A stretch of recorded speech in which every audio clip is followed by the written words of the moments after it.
Welcome everyone. We're going to just give people a little bit of time to join. We'll be starting in just a couple of moments.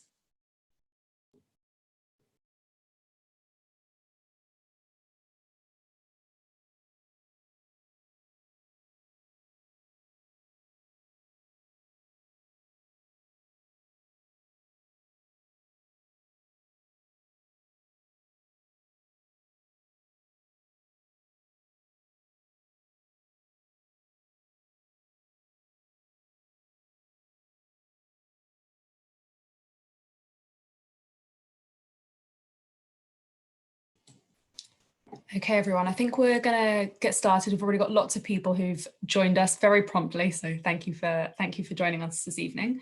My name is Emma. I'm the Learning and Engagement Officer at St Albans Museum and Gallery, which you can see behind me. And I'm very excited to welcome Chris Scivyer, who's going to be speaking to us this evening. Just before we get started, just a couple of things to let you know. If you have any technical issues, like you're not able to hear Chris or something like this, please do say so in the chat and I'll be there ready to answer any questions you have about that. If you have a question you'd like to ask Chris, he's going to be answering questions at the end of the session. Please do put that in the Q&A box and we will come to your question at the end. We'd love to see all of your questions. Hope you enjoy this evening, and I'm now going to pass you over to Chris. Okay. Good evening, everybody.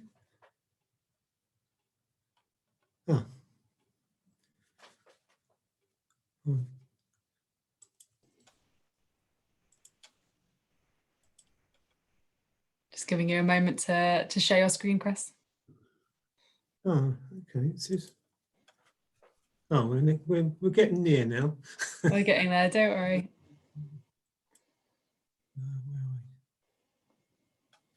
What's the my show at the beginning? So hope you Perfect. can I hope you can see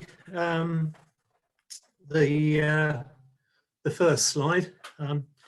The title comes from the fact that I've lived my life in Frogmore, backing onto what was once Radlett Aerodrome. I grew up with Victor bombers, which you can see one here, and that barbed wire fence is very familiar to me. It's very rusty now, but that's where we're going to start. What I'm hoping to do is to give a little bit of a description about Handley Page and where they started, and then move on to Radlett Aerodrome, and at the end of the talk, some of the things that have happened in the last 50 years since the airfield closed. So I'm going to start here with the introduction. Handley Page Limited became the first UK company established to build aircraft, and it was at their base alongside the Thames at Barking. And in this image you can see a flying machine of some sort here, and you can see a propeller leaning against the fence. At this stage, Handley Page were really just putting together other people's designs, but also manufacturing and designing propellers. They then, the first Handley Page aeroplane is this one at the bottom here, which is called was known as the Yellow Peril, because the wings were painted with dope, which was vivid yellow. So that's why people gave it the name, and that's their first aircraft. One other thing just to point out on the top here, it shows Handley Page Limited on the front of the building. We have a glass slide of that photograph, and we can see that it's been doctored at a later date. Just an interesting little feature there. The company moved on to Cricklewood in North London, where they had a grass airfield, and you can see the various aircraft here. The 0400 bomber, which was developed for the First World War, and also were used later for airliners. This one here is the V1500. Didn't quite make it in time for the First World War. And because this is these are very big aeroplanes, Handley Page was listed in the Oxford English Dictionary as being a large aeroplane.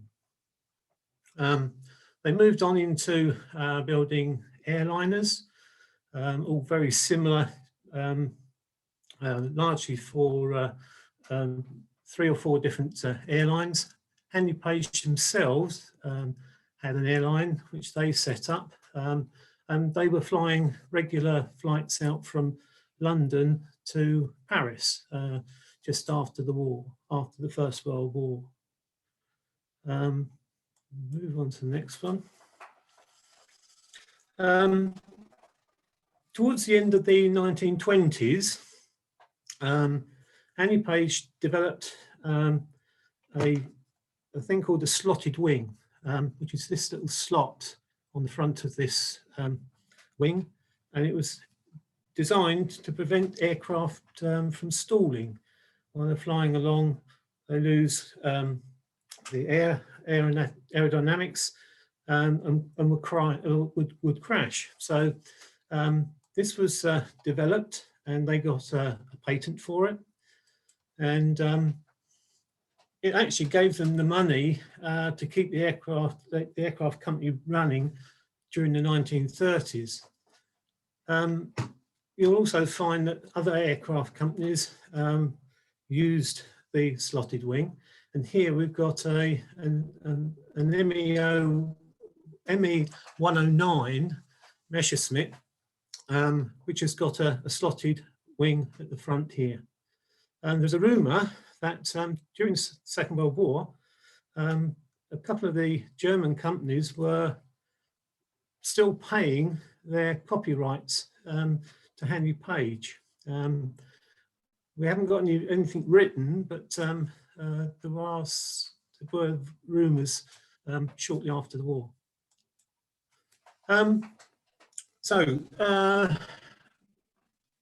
Cricklewood was to be rather cramped by new housing, and they were looking for another place to have an airfield at some point.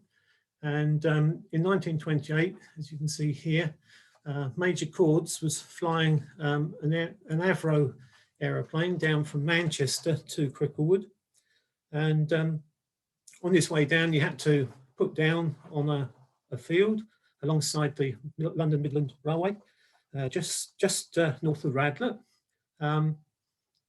He stayed there for 2 or 3 days before flying back down to Cricklewood. Oops, so let me go back on this one. Sorry.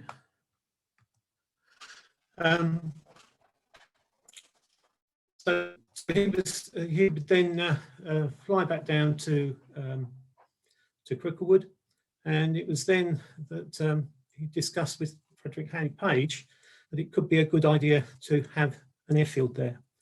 This picture in the background shows the very first of the hangars that they built. You've got the main railway line heading towards St Albans, and the line of the hedge there, that's about half a mile from here. So that's the size of the airfield at that time. And down the bottom corner here is Watling Street. So we're now looking at the official opening, which was done by Prince George, who flew into Radlett in his own aircraft. These 2 aeroplanes at the back here are the ones that the Royal group flew in with. And there's that single bay hangar. And these are visiting aircraft for the open. In the background here is Slaughter's Farm. There's the Watling Street running along back there. And just there is my house. I'm sitting here at this moment. Next door is what was the Red Cow Public House, just to give you a flavour as to where we are. Prince George was shown around the airfield, including the fuselage of an airliner there, which we'll see a bit more later on. This shows the, from the air where the airfield was at that time, and the railway line.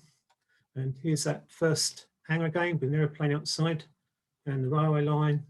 And that's as far as the airfield went at that time. To start with, they were building Hinadi bombers for the RAF. For the RAF, and at this time they expanded the hangars, so we've now got 2 hangars alongside each other. Now, the HP-42 came along in 1930. They built 8 of these aircraft. The first 4 were built, there were 2 sets of aircraft. 4 were built for the eastern routes out to India, and then there was the African routes right down through Africa. And these were built for the Imperial Airways. Imperial Airways were formed by merging 3 different smaller airlines, which included Handley Page as one of the airlines. Each of these airplanes were to fly some million hours million miles, and without killing anybody, and that was something to look forward to in those days.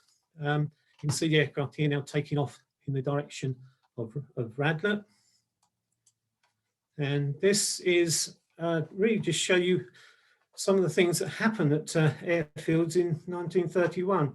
All of these are horse-drawn mowers, and they're going to go out and mow the runway because it's a grass strip.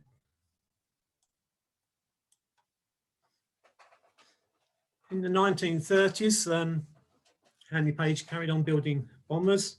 Hayford at the top here, and the Harrow. Large parts of the aircraft would be manufactured at Cricklewood and then brought down by road, and then be assembled and flown out at Radlett. One here at the bottom here is interesting. It's a Harrow. It was coming in to land. It came across the railway line. Unfortunately, it clipped the top of an express train which was heading north. The plane didn't touch down on the airfield itself, but actually cleared the Watling Street and landed in an area of a field which was starting to be used for sand and gravel works. Fortunately, nobody was hurt, but there was quite a nasty bump while you were on the train, apparently. Moving on again.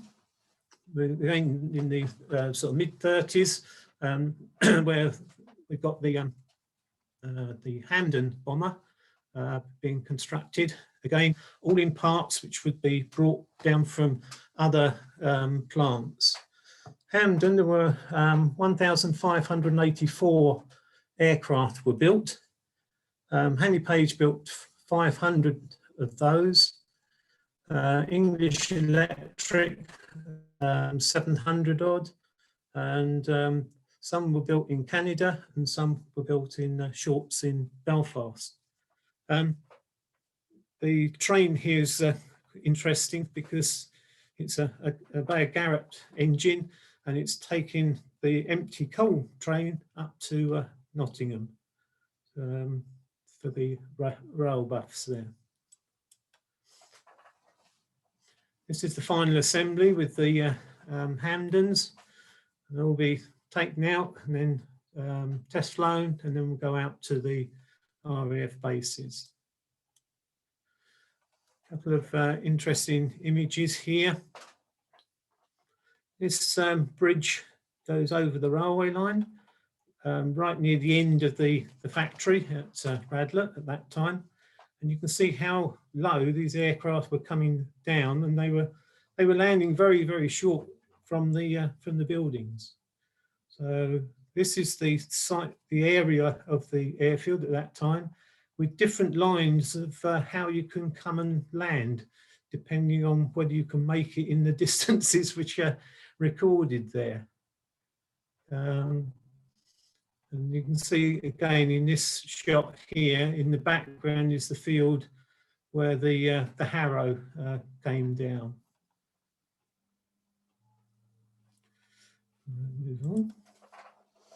Right, so what's going on here? Well, just before the real Second World War, there was, right at the start, there were fears that German aircraft would land on airfields in the UK at night. So to try and prevent that sort of thing happening, they used to tow out derelict cars out onto the runway at night, and then the following day go and tow them back out of the way so that they could fly. And in this case, this is a group of apprentices who've been sent out to put the cars either out on the airfield or make sure that they can move them when they're needed.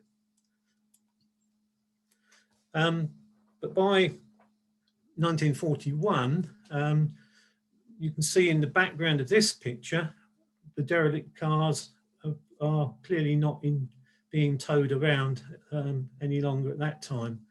So this is the Halifax bomber with Merlin engines, and these aircraft were built in various different locations over the period of the war. There was a total of 6,178 aircraft were built, again with lots of sub-assemblies and other companies building aircraft as well. So Handley Page actually built about 1,600 of the aircraft. English Electric did over 2,000. Roots Group did another 1,000 odd up in Liverpool. There's the LAPG, which is London Aircraft Production Group. They built them at London Transport bus garages, and they would then be taken along down to Leavesden, which is not so far away from Radlett. The Merlin engines never really were as good as would have been that had been expected. There were problems between Rolls-Royce and Handley Page in terms of how they were to be installed and so on. So very shortly, they moved on to the Hercules engines, which actually worked very well on the Halifax. It also freed up Merlin engines for the fighters and Spitfires and things like that. So that's how it moved on. In the background here, there's my house, and it looks much like that today, but you won't see it because there's now a big heap of soil all the way along the back of the houses. After the Second World War,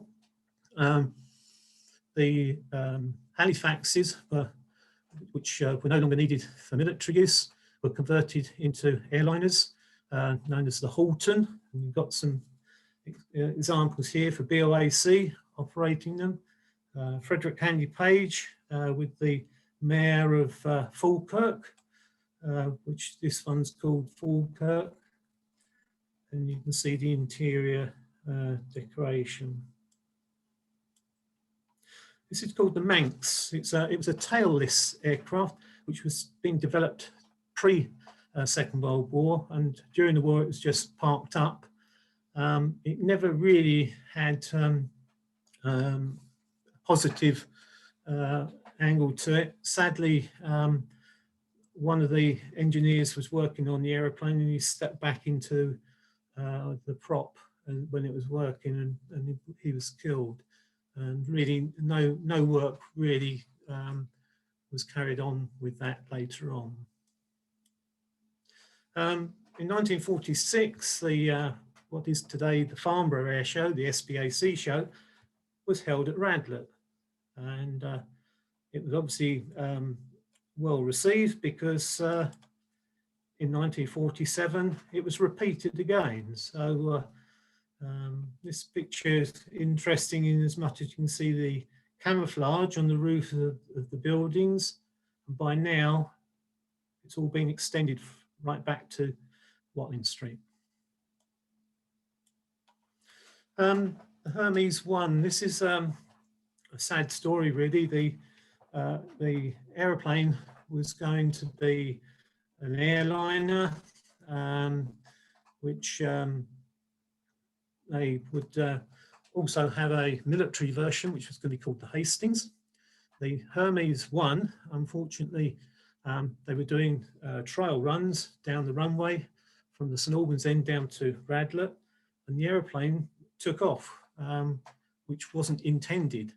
And it flew in a sort of a porpoising fashion towards Radlett, and then around the back of Radlett and came to a crash close to the railway line on the other side of Radlett.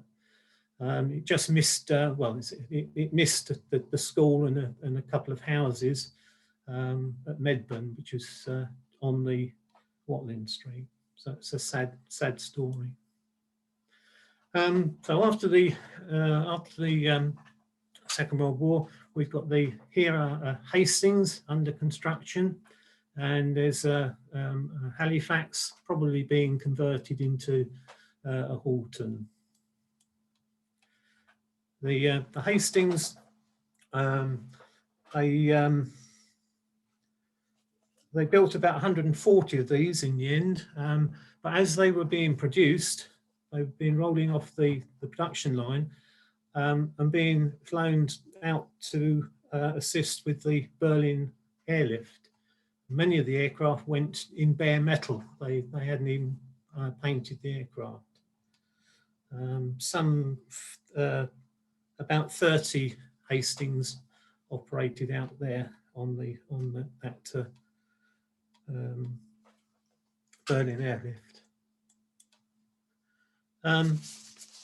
This is just a nice photograph of Hastings, and underneath it in the back there you can just see airfield. That's Bovington Airfield over at near Hemel Hempstead, and this is one of the prototypes of the Hastings.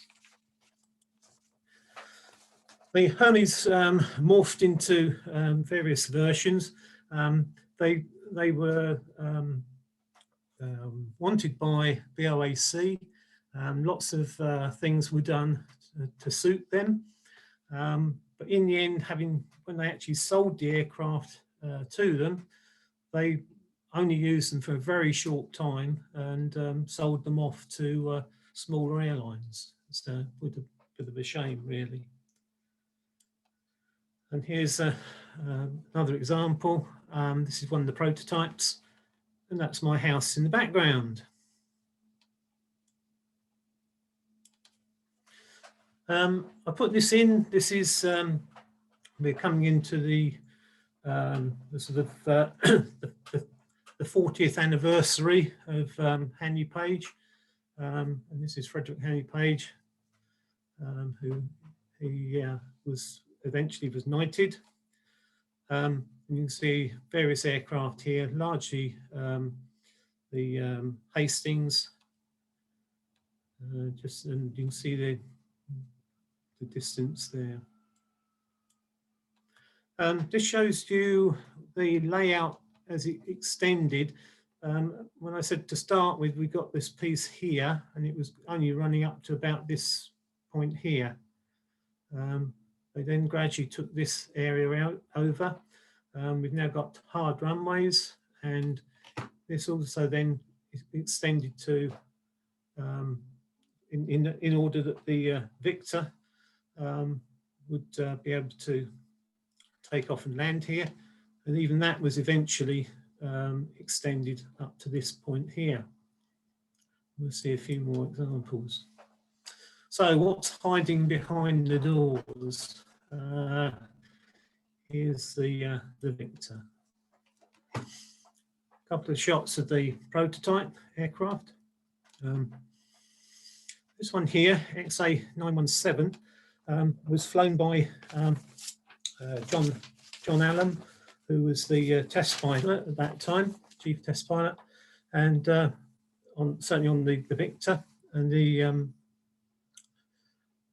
he decided that they would take the aeroplane out up on the eastern side of the country, and it was the right sort of weather conditions, and on his way back to Radlett, he put the aeroplane in a shallow dive and looked at all the dials and things, and it was telling him that the aircraft had gone through the sound barrier. They didn't feel anything at all.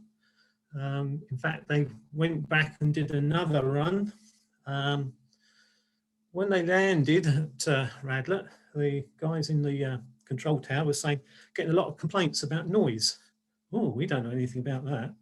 So they parked the aeroplane, went off to home. This was, this flight had taken place on the Saturday morning. So when they came back in on the Monday, one of the directors turned up and said, you went through the sound barrier on Saturday, didn't you? Because the bang was heard in Hatfield, Watford, St Albans, and out as far as Banbury, apparently. And they said, well, we felt nothing in the plane. And one of the things here is that the crew members, one of the members of the crew, the observer on this flight was Paul Langston, and he actually sits backwards, facing backwards. So he was the first man to go through the sound barrier backwards. A few more pictures here. We've got the Victor taking off. In the background is a Halifax, which sat there and was used for test purposes. We've got the aeroplane upside down. There was a case when somebody was working on the night shift and dozed off in the bottom here of the aeroplane. It was then towed out. He carried on sleeping, and they took off with some knocking noises on the floor. So they went round again and landed, and found that he'd forgotten to get out of the aeroplane, and his cries weren't heard enough. He was taken to, he had to go and see Frederick Handley Page, and he said to him, well, you learned something there, didn't you? You'd have been sacked if you weren't such a good engineer. So luck was on his side. Moving on again, here's the manufacturing of the Victors. The Victor was capable of carrying 35 1,000-pound bombs, which was quite a lot more than the Vulcan. There was a short period when Handley Page had no work, and they took on construction of 100 Canberras. That's why these are sitting here. And this is the high-tech equipment that people used in those days. This is 1950s. Next aircraft is the Herald. This aircraft was originally designed by Miles Aircraft down at Reading, and they were going to build a 4-engined aircraft. They got that flying, but really it was too late. These engines, they didn't really want those engines. They wanted better engines, which was the Dart engine, which you see on here. So they only managed to sell about 48 aircraft. Had this had the right engines at the right time, they might have taken a lot more people wanting to buy the aircraft. There also was a situation where one of the aircraft crashed on its way to Farnborough for one of the shows, and that wasn't really a good advert for buying an aircraft. And in the meantime, Fokker in Holland, who were building the Fokker Friendship, they already had these engines, and they really took the market for that type of aeroplane. Having said that, those which were sold would have been taking people to the Channel Islands during the 1960s, 70s and the 80s. So they soldiered on for quite some time. It's an aircraft which was designed, the 115, HP 115, and it was designed to fly at very low speeds, so they could work out what happens with a Delta aircraft, like Concorde, for instance, if it was flying slow. And it was used up at Royal Aircraft Establishment Bedford and proved quite a successful test model. Now looking again, moving on into the 60s. These are the buildings at the Park Street end of the site. So this is the Radlett end here, and then we've got Park Street site here with the test house and design offices and the test hangar for aircraft. So there's the hangars and there's the test facilities. All this is gone now. This is all being built on with new houses, and that's the Watling Street there. And some Victors parked outside, 2 Victors and a Herald at the top there. Just a few of the things that they had at Radlett, Handley Page. There was a centrifuge, various wind tunnels. This particular tunnel was at Cricklewood, I believe. And these are the stress testing facilities, which were down at the Park Street end. So you got the Victor and the Jetstream. Handley Page had a gliding club for employees to join. Quite a long established setup.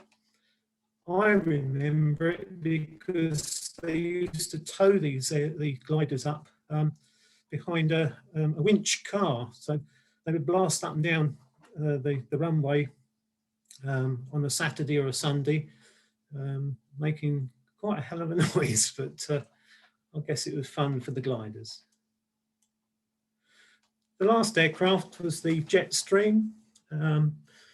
This is at the point in the late 1960s. Handley Page had been, the government wanted them to merge with one of the other companies, but it wasn't really suitable for Handley Page in terms of the finance of it. So they went to try and carry on building aircraft, particularly military aircraft. But as soon as they refused to merge, then the government stopped giving them any contracts. So they set about building their own aircraft, and this is the Jetstream. It's just a sort of 16, 18-seater aircraft. They had large order book when the aircraft made its first flight. I witnessed the flight from the back garden, and they got into difficulties in building the aircraft to time, and unfortunately that set them on the downwards spiral. They had 3 or 4 aircraft. The first 4 were for testing work and for sales. You can see aircraft here, they're all unfinished aircraft. This photograph was taken in 1970 when the company unfortunately got into difficulties. The company was sold to an American company for a while, but they were really only looking as being asset strippers. So we got these aircraft. There was a big order for the US Air Force, wanted to take them on. With those, they would have a larger doorway, so they could put spare parts and things like that to take round to other airfields. Again, the aeroplane was the HP 137, and at the time that it made its first flight, they had 140-ish suggestions of orders, but unfortunately that didn't come to anything. So I've sort of said some of this here. Really, the closure came on March the 2nd, 1970. The last Victors, these Victors had been flown in ready for a contract to upgrade them to better tanker aircraft, but that contract was scotched. Having said that, within days of Handley Page going bust, Hawker Siddeley got the contract to do that work. All these aeroplanes eventually flew up to Manchester, where they were converted. Yeah, everything else was, the buildings were cleared. These are the Jetstreams. Now, these here with the large doors, they pretty much went for scrap. But there were quite a lot of aircraft which were okay. They didn't need this large door, and there were 2 or 3 different places where some of these aircraft were taken to and were actually finished off and sold to other people.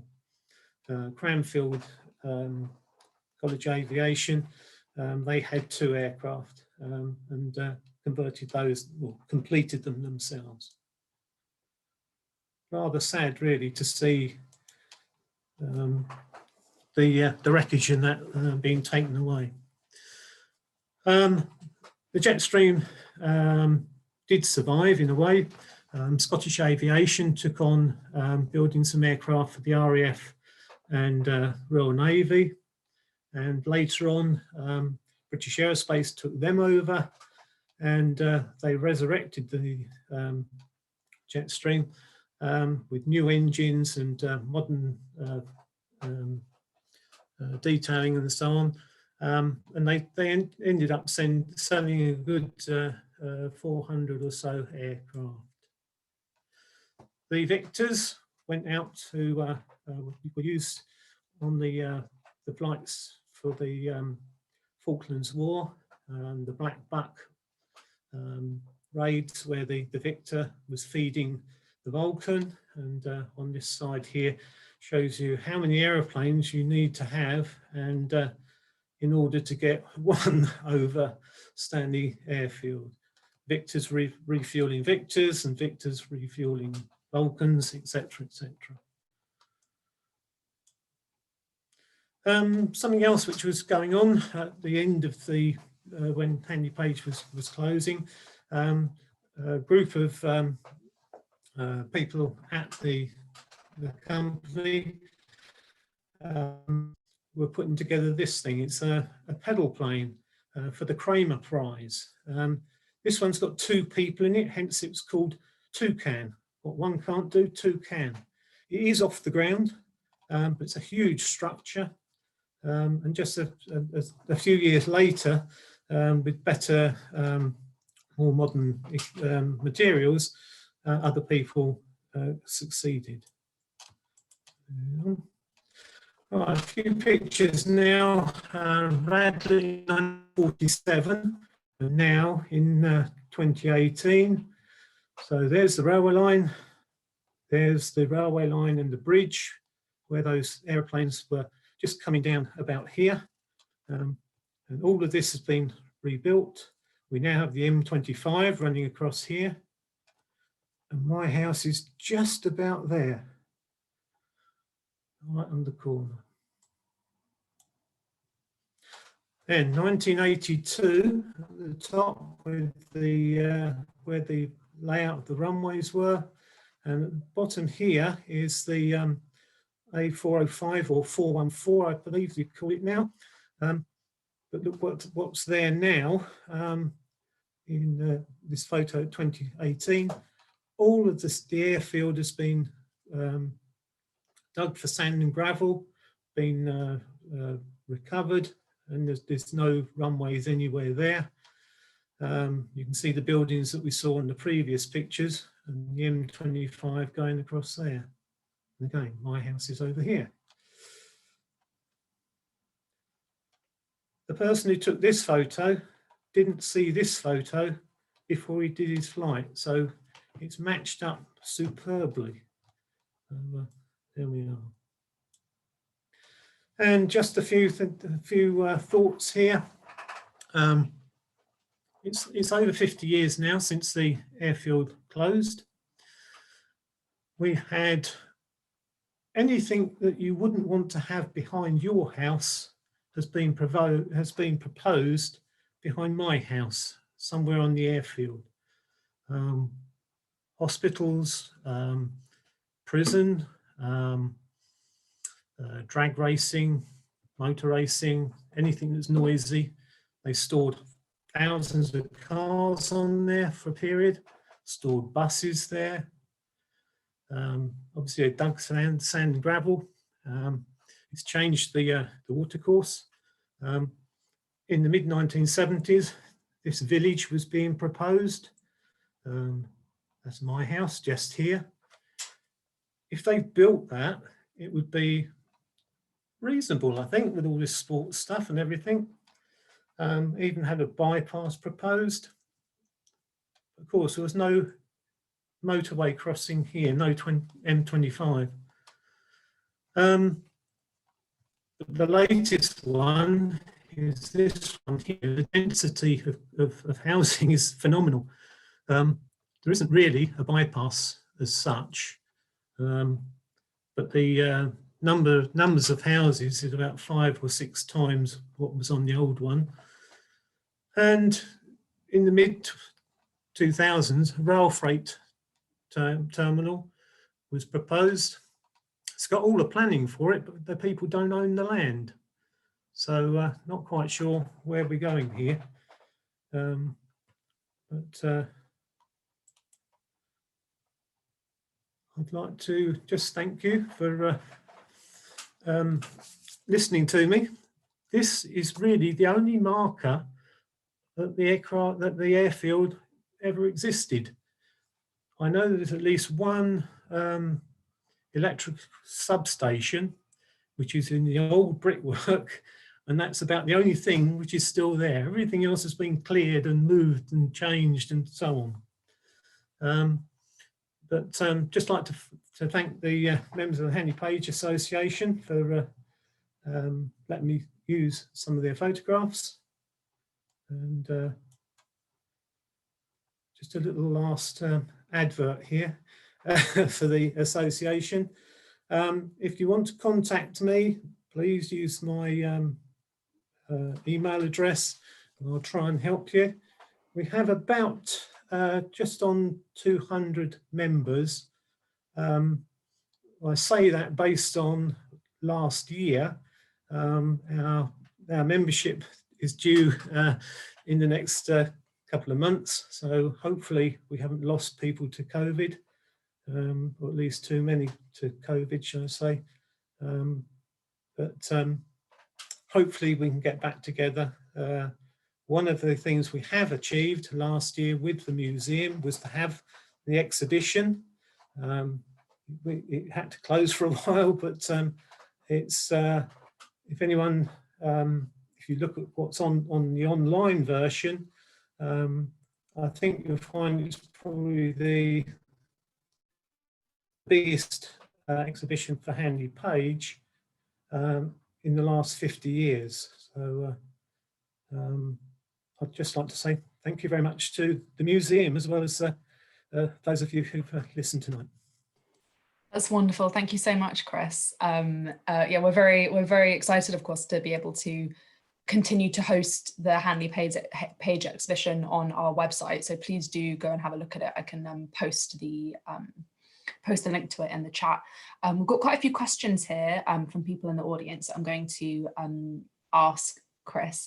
The first question was from Valerie. How does a slotted wing prevent stalling? That's a good question. I'm not really an aerodynamicist. I think it just breaks up the flow of the air at the crucial point where the wing is not, there isn't a big enough wing. By having that, it just extends it slightly. You'll see that on the airliners if you're ever allowed to go on holiday again in the future. May I come to us soon that we're able to jet set again. Thank you, Chris. And a question from Michael. Was there ever private flying at Radlett apart from gliders? Well, not really. There were a couple of two of the test pilots had aeroplanes of their own, which they kept there and did use them. They planned in the 1960s, they put an application in for it to have business jets or business aircraft in and out of the airfield. But the planning for the airfield was that you can only have aeroplanes that are built there or were being maintained there. So that limited what they could do. Fair enough. And another question from Paul. It's sad nothing remains except the plaque. Were there no campaigns to keep anything? Didn't the council consider anything when granting planning permission? I think the answer is no.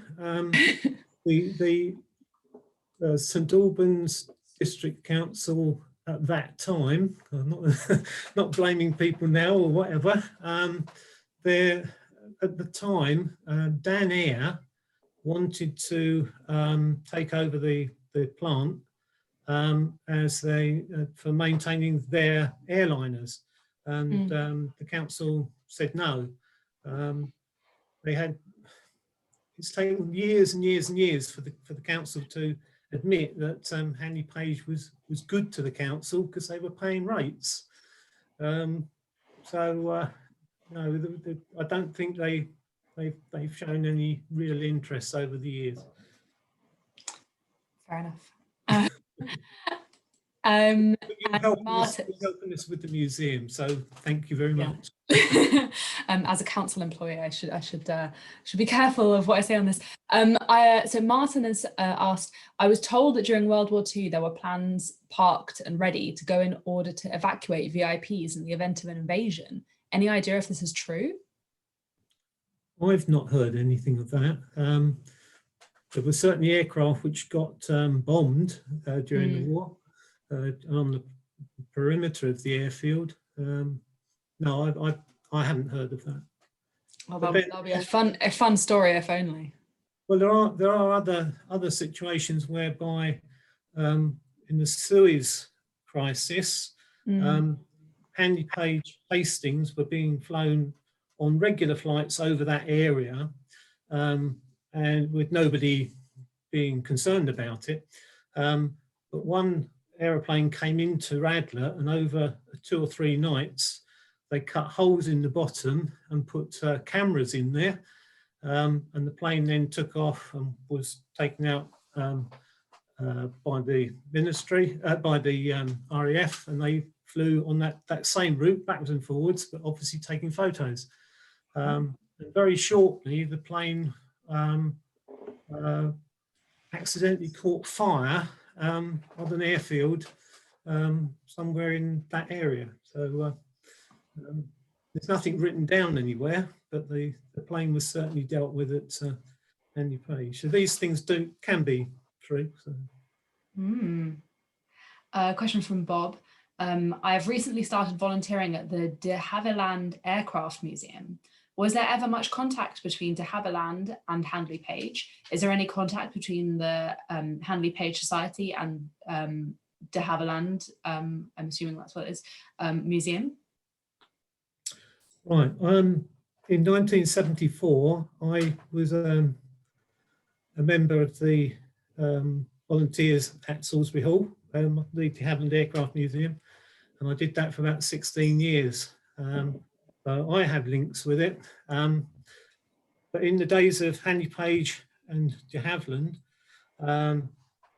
two separate companies, but the two men would come together, and if they needed somebody who's got a specialism, which their company hadn't got, they had a gentleman's agreement between the two companies, two men, and they would send someone over there for a couple of weeks or whatever, and vice versa. So there was a they were in completely different business types of aircraft. Bombers at Hatfield, at Radlett, and more light civil aircraft to start with, anyway, at Hatfield. Thank you. And from Richard, how successful was the Victor compared with the Vulcan and Valiant? Were three types built? Why were three types built? Oh, that's a big question, because I'm biased. Well, there were three aircraft. In actual fact, there was a fourth aeroplane, which was put together but didn't go into production. The Valiant was a fairly straightforward aeroplane, and they bought those and put those into service. But it was a risk if you have something which is, well, with the Vulcan being a different shape than anything else that's been around, and the same with the Victor, which was even more advanced. They didn't want to risk all eggs in one basket. I obviously each aircraft was slightly better in various ways than the next. So in the end, with the Vulcan and the Victor, the Vulcan was kept on being used as a bomber, but the Victor was converted into a tanker, and the tanking version of that aeroplane was vital to the RAF for many, many years. So you can't really match the Vulcan and the Victor. Both have merits. I, of course, am in favour of the Victor as being the victor of the three-way battle. Fair enough. And I think so, Bob would like to share a bit here.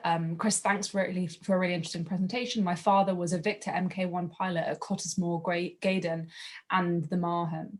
Initially, he was a bomber pilot, but at Marham, he headed up a unit training bomber pilots into tanker pilots. He certainly went to Radlett a few times. I will check his logbooks to see if there are any Radlett entries visible. And I have loads of digital copies of photos from his time with Victors, and we'd be happy to pass these to the Handley Page Society if there's any interest. So thank you very much for that, Bob. And I'm sure Chris would be happy to share his email address as he did in the PowerPoint, again, if you'd like to hear more about that. Sharon has asked, do you know if the Handley Page estate in Brisket Wood is purely named due to the location or something else? The Handley Page estate in Brisket Wood, those houses were built by Handley Page or funded through Handley Page.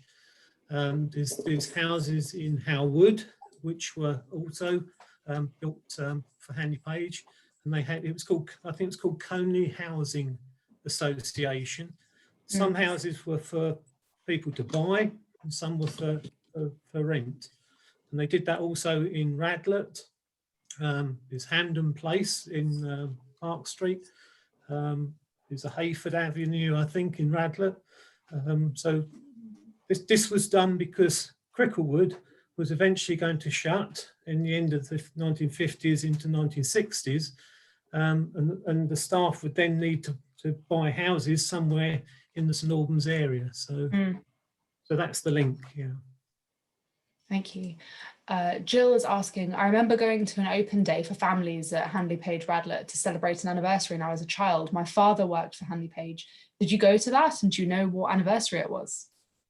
My guess is it's the 1950, it would be the 50th anniversary, which would have been 1959.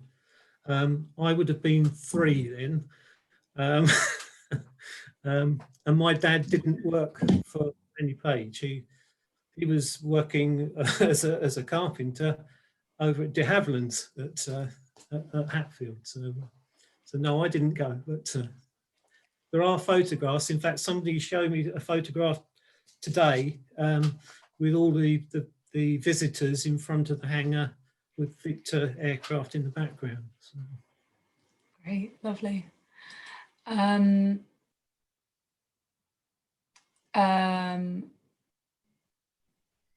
I think someone's left a question in the chat, I believe.